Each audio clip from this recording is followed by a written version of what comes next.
เข้าคันเอียงเอียงเอียงเอียงเอียง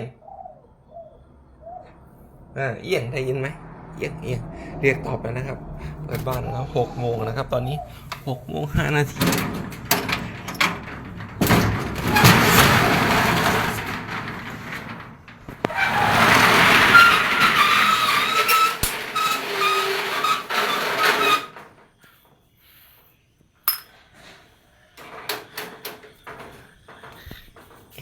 เอียงเอียงน้องตอบนะเมื่อกี้เฮ้ยน้องนี่ขันด้วยนะครับเฮ้ยน้องขันด้วยนะครับน้องขันทุกตัวเลยเงียบแล้วแม่คังคกทรงประวันเด็กเอียงเอียงแค่นี้นะครับ